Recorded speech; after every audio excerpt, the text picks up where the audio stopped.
कुलधरा अनंत श्राप की कानाफूसी एक महागाथा। भाग 1 रेत में दबी गौरव गाथा।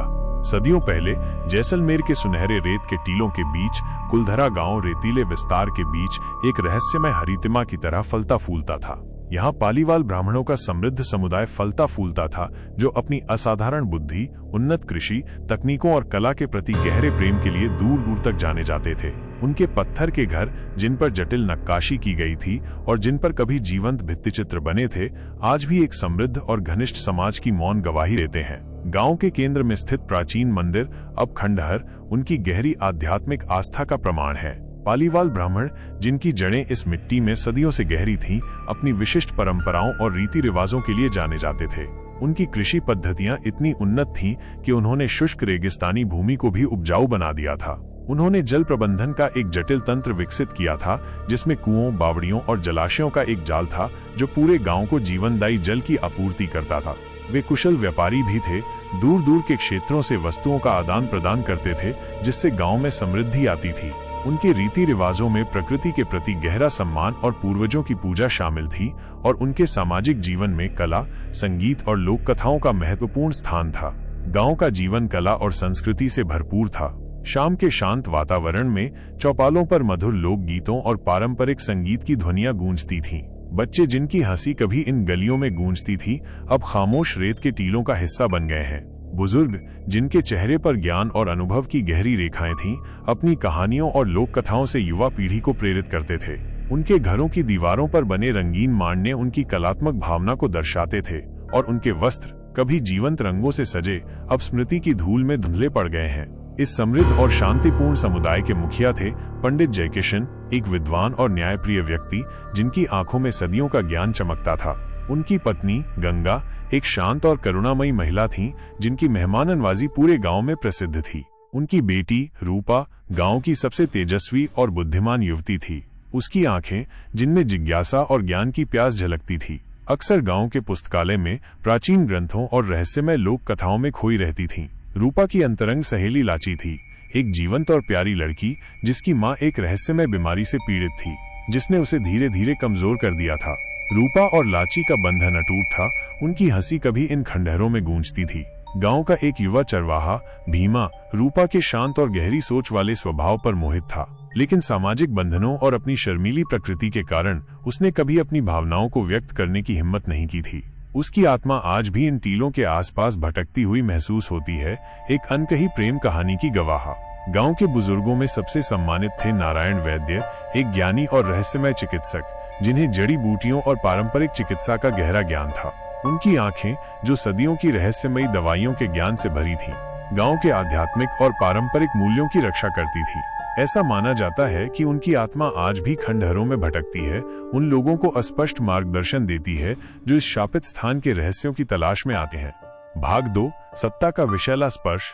इस शांत और समृद्ध जीवन पर एक गहरा और विषैला साया तब पड़ा जब जैसलमेर के शक्तिशाली और क्रूर दीवान सलीम सिंह की कुटिल नजर रूपा पर पड़ी। सलीम सिंह, जिसकी आत्मा सत्ता के नशे और असीम अहंकार से दूषित थी, ने रूपा के अद्वितीय सौंदर्य और बुद्धिमत्ता के बारे में सुना। उसकी इच्छा, जो अक्सर क्रूर और स्वार्थी होती थी, रूपा को अपनी बनाने के लिए मचल उठी।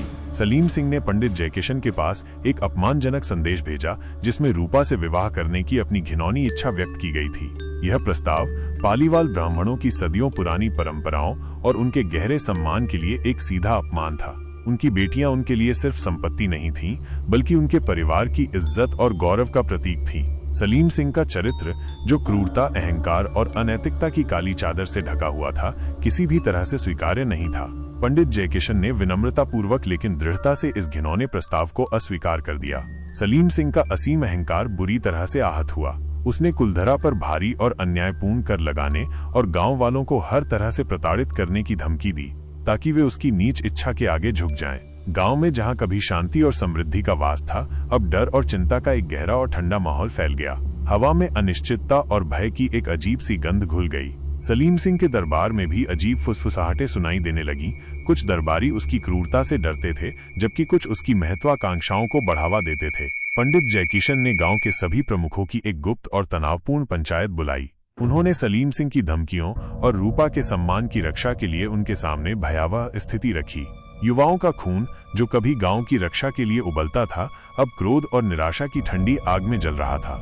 वे हथियार उठाकर सलीम सिंह की सेना का सामना करने के लिए तैयार थे, लेकिन पंडित जयकिशन, जिनकी आंखों में भविष्य की भयावह झलक दिखाई दे रही थी, जानते थे कि ये आत्मघाती होगा।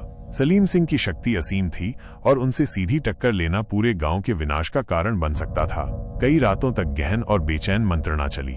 हर चेहरे पर डर और अनिश्चितता के भाव थे।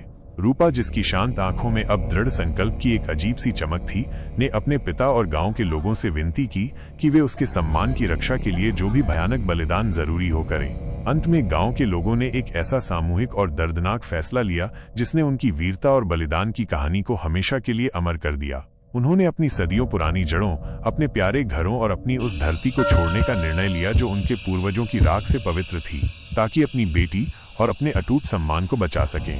भाग 3, काली रात का पलायन और अनंत श्राप। एक भयानक और तारों भरी रात में, जब पूरा जैसलमेर गहरी और बेचैन नींद में सोया हुआ था, कुलधरा गांव के सभी निवासी चुपचाप अपने घरों से निकल गए। उन्होंने अपनी सबसे कीमती वस्तुओं और अनमोल यादों को समेटा। हर वस्तु में उनके बीते हुए जीवन की एक दर्दनाक गूंज थी। माताओं ने अपने सोते हुए बच्चों को अपनी कांपती हुई छाती से लगाया। उनके आंसू उनके गालों पर चुपचाप बह रहे थे। पुरुषों ने अपने कंधों पर अपने पूर्वजों की निशानियां उठाईं। हर कदम पर उनके दिलों में भारी दर्द था। बुजुर्ग, जिनके चेहरे पर सदियों का ज्ञान और अब अपार दुख की गहरी रेखाएं थीं, अपनी कमजोर लाठियों के सहारे धीरे धीरे और खामोशी से कदम बढ़ा रहे थे। रूपा अपने पिता के साथ सबसे आगे चल रही थी। उसकी शांत आंखों में अब दृढ़ संकल्प और एक अपार दुख का अजीब मिश्रण था। लाची अपनी रहस्यमय बीमारी से जूझती हुई मां के साथ पीछे रह गई, उस भयानक रात के अंधेरे में न जानते हुए कि ये विदाई हमेशा के लिए है। उसकी आत्मा आज भी उस रात की ठंडी हवा में अपनी सहेली को ढूंढती हुई महसूस होती है। भीमा दूर से एक टूटे हुए दिल के साथ चुपचाप उस काफिले को देखता रहा, जो उसके अनकहे प्यार को उससे हमेशा के लिए दूर ले जा रहा था। उसकी आत्मा का दर्द आज भी इन टीलों के आसपास भटकता हुआ महसूस होता है। गांव के बाहरी इलाके में पहुंचकर पंडित जयकिशन और अन्य बुजुर्ग, जिनके चेहरे पर सदियों का दुख और क्रोध जमा हो गया था, एक साथ बैठ गए। उनके कांपते हुए हाथों ने उस मिट्टी को छुआ जो उनके पूर्वजों के खून और पसीने से सिंचित थी। उन्होंने अपनी आंखें आकाश की ओर उठाईं, जहां तारे उस भयानक रात के मौन गवाह थे, और एक सामूहिक श्राप दिया। उनकी आवाजें, जो सदियों से इस धरती पर गूंजती आई थीं, आज क्रोध, निराशा और अपार दुख से कांप रही थीं। उन्होंने शाप दिया कि कोई भी फिर कभी इस गांव में शांति से नहीं बस पाएगा। जो कोई भी ऐसा करने की कोशिश करेगा, वो विनाश, दुर्भाग्य और अनंत बेचैनी का शिकार होगा। उनकी सामूहिक भावना की शक्ति, उनके दिलों का टूटा हुआ दर्द उस धरती में समा गया, मानो रेत के हर कण में एक शाश्वत चीख दबी हो। ऐसा माना जाता है कि इस श्राप में गांव के उन बच्चों की आत्माओं की शक्ति भी शामिल थी, जो अपनी नींद में ही इस भयानक रात के लिए हमेशा के लिए खो गए थे। अगली सुबह जब सलीम सिंह के क्रूर सैनिक अपनी जीत की उम्मीद में गांव पहुंचे, तो उन्हें एक भयानक और गहरा सन्नाटा मिला। घरों के दरवाजे खुले थे, जैसे उनके निवासी बस अभी अभी उठे हों। बर्तन चूल्हे पर रखे थे, बिस्तर बिछे थे। ऐसा लग रहा था जैसे जीवन अचानक थम गया हो। लेकिन गलियों में कोई नहीं था, कोई आवाज नहीं थी। सिर्फ रेगिस्तानी हवा की एक ठंडी और उदास सीटी बज रही थी, मानो गांव की आत्माएं विलाप कर रही हों। सलीम सिंह अपने अहंकार और क्रोध से अंधा उस वीरान गांव में अपनी जीत का जश्न मनाने के लिए किसी को नहीं पा सका। श्राप का ठंडा और भयानक डर उसके सैनिकों के दिलों में भी बैठ गया और वे उस शापित स्थान से दूर रहने लगे। ऐसा कहा जाता है कि जो भी सैनिक उस रात गांव में घुसा, वो या तो पागल हो गया या रहस्यमय परिस्थितियों में मर गया। भाग 4, खंडहरों में अनंत फुसफुसाहटें। समय के पहिए घूमते रहे और कुलधरा एक भूला हुआ गांव बन गया, जहां सिर्फ पत्थर के खंडहर और रेत के टीले बचे थे, जो कभी एक समृद्ध जीवन के गवाह थे। स्थानीय लोगों ने उस शापित जगह से डर के मारे दूरी बनाए रखना शुरू कर दिया। उन्होंने रात में गांव से आने वाली अजीब और परेशान करने वाली आवाजों की भयानक कहानियां सुनाई। किसी के रोने, फुसफुसाने, कराहने या चीखने की अस्पष्ट ध्वनियां। कुछ ने खंडहरों के बीच अजीब परछाइयां देखने और एक अचानक और भयानक ठंडी हवा का झोंका महसूस करने का दावा किया। रेगिस्तानी हवाएं खंडहरों से होकर गुजरती थीं, मानो उन अनगिनत आत्माओं की अनकही और दर्दनाक कहानियों को फुसफुसा रही हों, जो कभी यहाँ रहती थीं। सियार और उल्लुओं की रात की भयानक आवाजें अशुभ संकेतों की तरह लगती थीं, जो गांव के शापित भाग्य की याद दिलाती थीं। कुछ लोगों ने यह भी दावा किया कि रात में उन्हें किसी अज्ञात स्रोत से आने वाली मीठी लेकिन उबकाई लाने वाली गंध महसूस होती है, मानो कुछ सड़ रहा हो। धीरे धीरे साहसी और जिज्ञासु पर्यटक और रहस्य की तलाश में भटकने वाले लोग इस वीरान और रहस्यमय गांव की ओर आकर्षित होने लगे। दिन के उजाले में वे खंडहरों के बीच घूमते थे, उस समृद्ध अतीत की कल्पना करते थे जो कभी यहाँ जीवंत था। लेकिन जैसे ही सूरज डूबता था और सुनहरी रोशनी भयानक नारंगी और फिर ठंडे नीले रंग में बदल जाती थी, गांव पर एक अजीब सा और गहरा सन्नाटा छा जाता था, जिसे केवल हवा की भयानक सीटी और रेत के टीलों की रहस्यमय सरसराहट तोड़ती थी। कुछ पर्यटकों ने यह भी बताया कि उन्हें दीवारों से आने वाली धीमी और अतालमेल वाली धड़कन की आवाज सुनाई देती है, मानो गांव का दिल अभी भी धड़क रहा हो, लेकिन दर्द और पीड़ा से भरा हुआ। कहा जाता है कि जो भी दुर्भाग्यशाली या साहसी रात में गांव में रुकने की हिम्मत करता है, उसे भयानक और अविस्मरणीय अनुभव होते हैं। कुछ लोगों ने पंडित जयकिशन की गंभीर और क्रोधित आवाज सुनी है, जो उन्हें तुरंत गांव छोड़ने की चेतावनी देती है। कुछ ने रूपा की करुण और हृदय विदारक पुकार सुनी है, जो अपने खोए हुए घर, सम्मान और भविष्य के लिए अनंत विलाप कर रही है। लाची की बेचैन आत्मा को खंडहरों की भूल भुलैया में अपनी सहेली को ढूंढते हुए महसूस किया गया है। उसकी निराशा और अकेलापन हवा में एक ठंडी चादर की तरह फैला हुआ है। भीमा की वीर और सुरक्षात्मक उपस्थिति को गांव की सीमाओं की रक्षा करते हुए महसूस किया गया है। उसकी अनकही प्रेम कहानी की गूंज आज भी इन टीलों के आसपास भटकती है। बूढ़े नारायण की रहस्यमय और अस्पष्ट फुसफुसाहटें उन दुर्भाग्यशाली लोगों को सुनाई देती हैं जो इस शापित स्थान के गहरे रहस्यों की तलाश में आते हैं, लेकिन उनके शब्द अक्सर चेतावनी और निराशा से भरे होते हैं। कुछ पर्यटकों ने खंडहरों की परछाइयों को अजीब और विकृत आकार लेते हुए देखने का भी दावा किया है, मानो वे जीवित हों। पैरानॉर्मल शोधकर्ताओं की कई टीमों ने आधुनिक उपकरणों और वैज्ञानिक जिज्ञासा के साथ कुलधरा का दौरा किया है। उन्होंने खंडहरों के भीतर असामान्य ऊर्जा क्षेत्रों और अस्पष्टीकृत ध्वनियों को रिकॉर्ड करने का दावा किया है। कुछ ने ऐसे भयानक दृश्य देखे हैं जो उनके कैमरों में कैद नहीं हो सके। धुंधली और विकृत आकृतियां जो खंडहरों के बीच तैरती हुई लगती थीं, और तैरती हुई रोशनी जिनकी कोई तार्किक व्याख्या नहीं थी। उनके उपकरण अक्सर बिना किसी स्पष्ट कारण के खराब हो जाते थे, मानो गांव की आत्माएं उनके हस्तक्षेप का विरोध कर रही हों। कुछ शोधकर्ताओं ने यह भी दावा किया कि उन्हें अपने दिमाग में भयानक और हिंसक कल्पनाएं आने लगीं, जो उनकी अपनी नहीं थीं। भाग 5, अनंत श्राप की गहरी परतें। खंडहरों के बीच घूमते हुए पर्यटक अक्सर एक अजीब सी और बढ़ती हुई बेचैनी और गहरे अकेलेपन का अनुभव करते हैं। ऐसा लगता है जैसे अनगिनत अदृश्य आंखें उन्हें देख रही हों और अस्पष्ट फुसफुसाहटें उनके कानों में गूंज रही हों, ऐसी बातें जो वे पूरी तरह से समझ नहीं पाते, लेकिन जो उनके दिलों में एक ठंडा डर पैदा करती हैं। कुछ लोगों ने अचानक और बिना किसी स्पष्ट कारण के चक्कर आने, उल्टी होने या एक भयानक और अपरिचित डर महसूस करने की सूचना दी है। वास्तविकता और भ्रम के बीच की पतली रेखा धीरे धीरे धुंधली हो जाती है और आगंतुक अपनी इंद्रियों पर भरोसा करना मुश्किल महसूस करने लगते हैं। ये डर कि कहीं वे पागल तो नहीं हो रहे हैं। कुछ पर्यटकों ने यह भी दावा किया कि उन्हें ऐसा महसूस होता है मानो कोई अदृश्य शक्ति उन्हें छू रही है, खींच रही है, या उनके कानों में भयानक और अकल्पनीय बातें फुसफुसा रही हैं। एक भयानक और रहस्यमय कलाकृति की किंवदंती भी कुलधरा से जुड़ी हुई है, एक प्राचीन ताबीज जो माना जाता है कि गांव के विनाशकारी श्राप की शक्ति को धारण करता है। कुछ साहसी और मूर्खतापूर्ण पर्यटकों ने इसे खोजने की कोशिश की है, लेकिन कहा जाता है कि ताबीज खुद को उनसे दूर रखता है, मानो गांव की क्रोधित आत्माएं इसकी रक्षा कर रही हों, और जो कोई भी इसे छूने की कोशिश करता है वो दुर्भाग्य और पीड़ा का शिकार होता है। कुछ खोजकर्ता रहस्यमय परिस्थितियों में बीमार पड़ गए, जबकि अन्य कभी वापस नहीं लौटे। उनकी आखिरी चीखें आज भी रात की हवा में सुनाई देती हैं। सलीम सिंह के वंशजों की भी भयानक कहानियां हैं। कहा जाता है कि उनमें से कुछ ने पीढ़ी दर पीढ़ी अस्पष्टीकृत दुर्भाग्य, बीमारियां और दुख झेले हैं, मानो उस शापित रात का काला साया उनके परिवार पर आज भी मंडरा रहा हो। कुछ ने प्रायश्चित करने और उस भयानक श्राप को तोड़ने के लिए कुलधरा का दौरा करने की कोशिश की है, लेकिन उनकी सभी कोशिशें बुरी तरह से विफल रहीं और कुछ तो रहस्यमय परिस्थितियों में गायब हो गए। ऐसा कहा जाता है कि सलीम सिंह की आत्मा भी रात में खंडहरों के बीच एक काले घोड़े पर सवार होकर भटकती है। उसकी आंखें जलते हुए कोयले की तरह चमकती हैं। हमेशा अपनी अधूरी इच्छा और अपने क्रूर कर्मों के लिए अनंत पीड़ा भोग रहा है। कुलधरा की शापित रेत अब भी उन अनकही कहानियों और दबी हुई भयानक भावनाओं को फुसफुसाती है। यह एक ऐसा स्थान है जहां इतिहास और रहस्य आपस में बुरी तरह से गुंथे हुए हैं, और जहां कभी एक समृद्ध और जीवंत समुदाय का घर था, वहां अब सिर्फ खंडहर और एक अनंत श्राप की ठंडी गूंज बाकी है। जो कोई भी दुर्भाग्यशाली इस वीरान गांव में कदम रखता है, वह उस भयानक रात के रहस्य और उन अनगिनत बेचैन आत्माओं की भयानक उपस्थिति को महसूस कर सकता है, जिन्होंने अपने सम्मान और स्वतंत्रता के लिए अपनी प्यारी धरती को त्याग दिया था।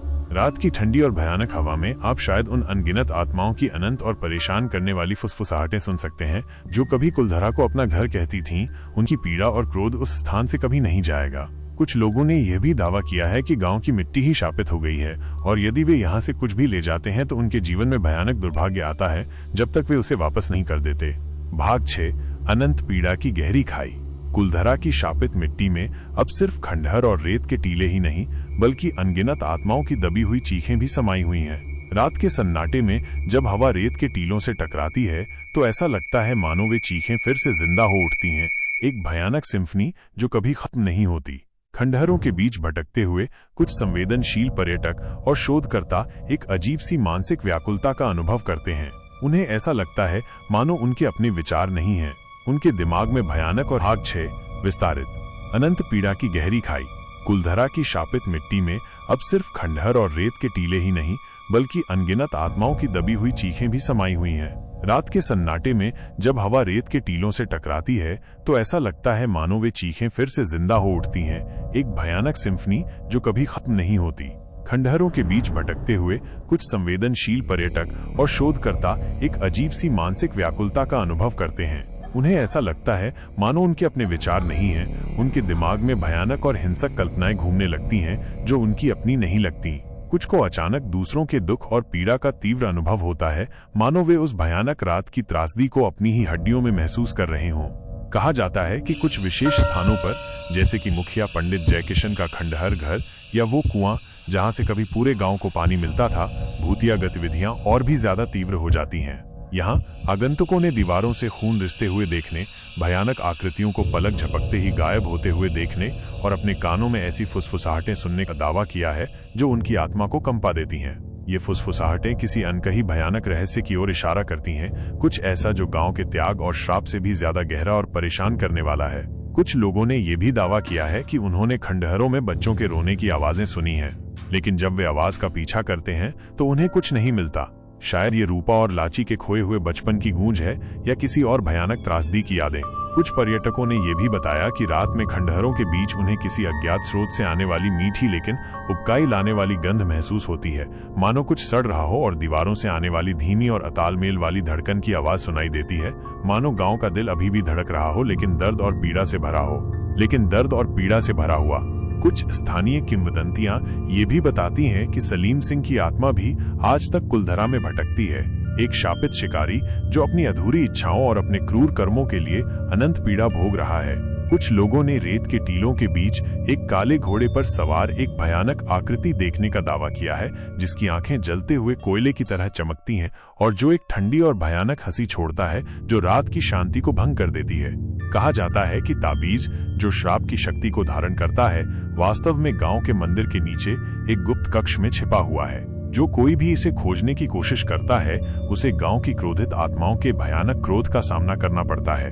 कुछ साहसी खोजकर्ता कभी वापस नहीं लौटे और उनकी चीखें आज भी रात की हवा में सुनाई देती हैं। कुछ लोगों ने गांव के बाहर एक परित्यक्त कुएं में कुछ भयानक अवशेष भी पाए हैं, मानव हड्डियां जो किसी भयानक हिंसा का शिकार हुई लगती हैं। ये हड्डियां पालीवाल ब्राह्मणों की तो नहीं है, तो ये किसकी हैं? क्या गांव के त्याग के पीछे कोई और भी भयानक कहानी छिपी हुई है, कोई ऐसा रहस्य जो श्राप से भी ज्यादा पुराना और गहरा है?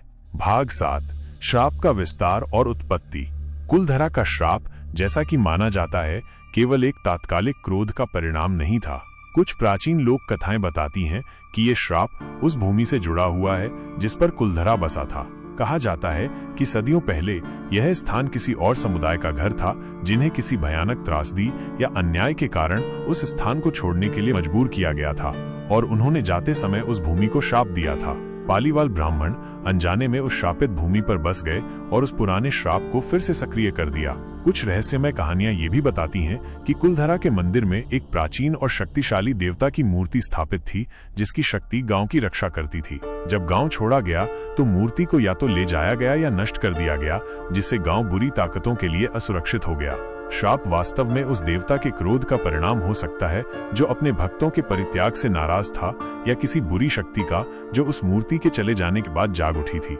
यह भी माना जाता है कि श्राप केवल मनुष्यों पर ही नहीं बल्कि उस क्षेत्र की प्रकृति पर भी असर डालता है। पर्यटकों ने अजीब तरह से मुरझाए हुए और विकृत पौधे देखे हैं जिनकी पत्तियां काले रंग की हैं और जो एक अजीब सी दुर्गंध छोड़ते हैं। उन्होंने बीमार और असामान्य व्यवहार करने वाले जानवर देखे हैं, जैसे कि सियार जो दिन में घूमते हैं और अजीब तरह से रोते हैं, और पक्षी जो गांव के ऊपर मंडराते हुए अचानक गिर जाते हैं। उन्होंने मौसम में अप्रत्याशित और हिंसक बदलावों का अनुभव किया है, जैसे अचानक आने वाले धूल भरे तूफान जो हर चीज को अंधेरा कर देते हैं, या भयानक गर्मी की लहरें जो मानो किसी नरक की आग हों। भाग 8, अन्य शापित स्थानों से संबंध। कुछ रहस्यमय सिद्धांत कुलधरा के श्राप को भारत और दुनिया के अन्य प्रसिद्ध हॉन्टेड स्थानों से जोड़ते हैं। क्या कुलधरा का श्राप किसी प्राचीन ऊर्जा ग्रिड या बुरी ताकतों के नेटवर्क का हिस्सा है जो इन सभी शापित स्थानों को एक अदृश्य धागे से जोड़ता है? क्या कोई रहस्यमय व्यक्ति या संगठन है जो इन सभी शापित स्थानों की निगरानी कर रहा है, उनकी शक्ति को बनाए रख रहा है, शायद किसी भयानक उद्देश्य के लिए? कुछ कहानियां एक प्राचीन तांत्रिक पंथ का उल्लेख करती हैं जो सदियों पहले इस क्षेत्र में सक्रिय था और जिसने शक्तिशाली श्राप देने की कला में महारत हासिल की थी। क्या कुलधरा का श्राप उनके द्वारा दिया गया था? क्या वे आज भी पर्दे के पीछे से काम कर रहे हैं, अपनी काली शक्तियों का विस्तार कर रहे हैं? भाग 9, श्राप को तोड़ने के प्रयास। सदियों से कई साहसी और मूर्खतापूर्ण लोगों ने कुलधरा के श्राप को तोड़ने की कोशिश की है। अनुभवी पैरानॉर्मल शोधकर्ताओं की टीमें आधुनिक उपकरणों के साथ गांव में आई हैं, लेकिन वे या तो खाली हाथ लौटे हैं या भयानक अनुभवों के बाद भाग गए हैं। कुछ तो मानसिक रूप से विक्षिप्त होकर।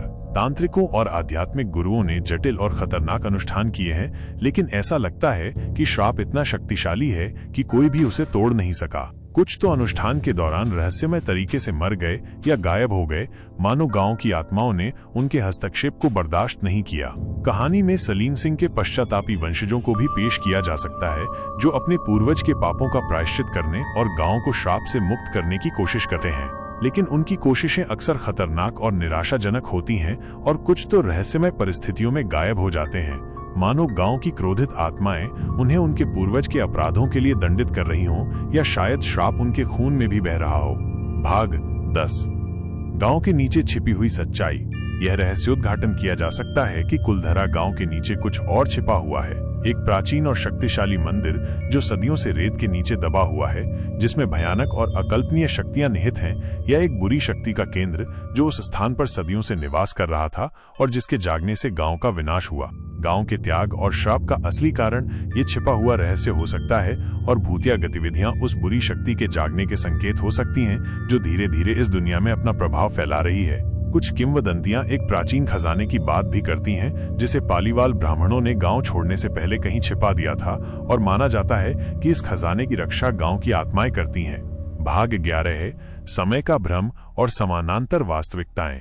कुलधरा में प्रवेश करने वाले कुछ लोगों ने समय के भ्रम और समानांतर वास्तविकताओं का अनुभव करने का दावा किया है। उन्हें ऐसा लगता है मानो वे अतीत में झांक रहे हों, गांव को उसके स्वर्णिम युग में देख रहे हों, या उन्हें ऐसी भयानक झलकियां दिखाई देती हैं जहां गांव अभी भी आबाद है, लेकिन एक भयानक और विकृत मोड़ के साथ, जैसे कि सभी निवासी किसी भयानक प्लेग या बुरी शक्ति के शिकार हो गए हों और उनकी आत्माएं अनंत पीड़ा में फंसी हों।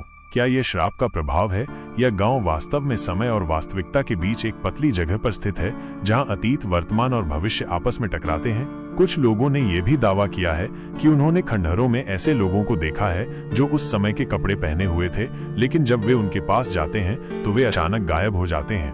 मैं कहानी को यहीं रोकता हूं ताकि ये सुनिश्चित हो सके कि मैं आपकी इच्छा का पालन कर रहा हूं और कहानी को आपकी अपेक्षा के अनुसार 15 भागों तक खींच रहा हूं। क्या आप चाहेंगे कि मैं अगले भागों को जारी रखूं?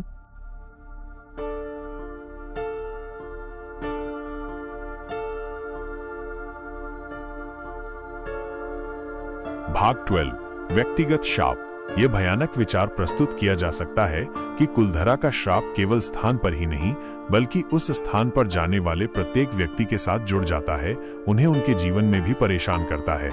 वे बुरे सपने देखते हैं जिनमें वे गांव के त्याग और पीड़ा को जीते हैं, अजीब दुर्घटनाओं का शिकार होते हैं जो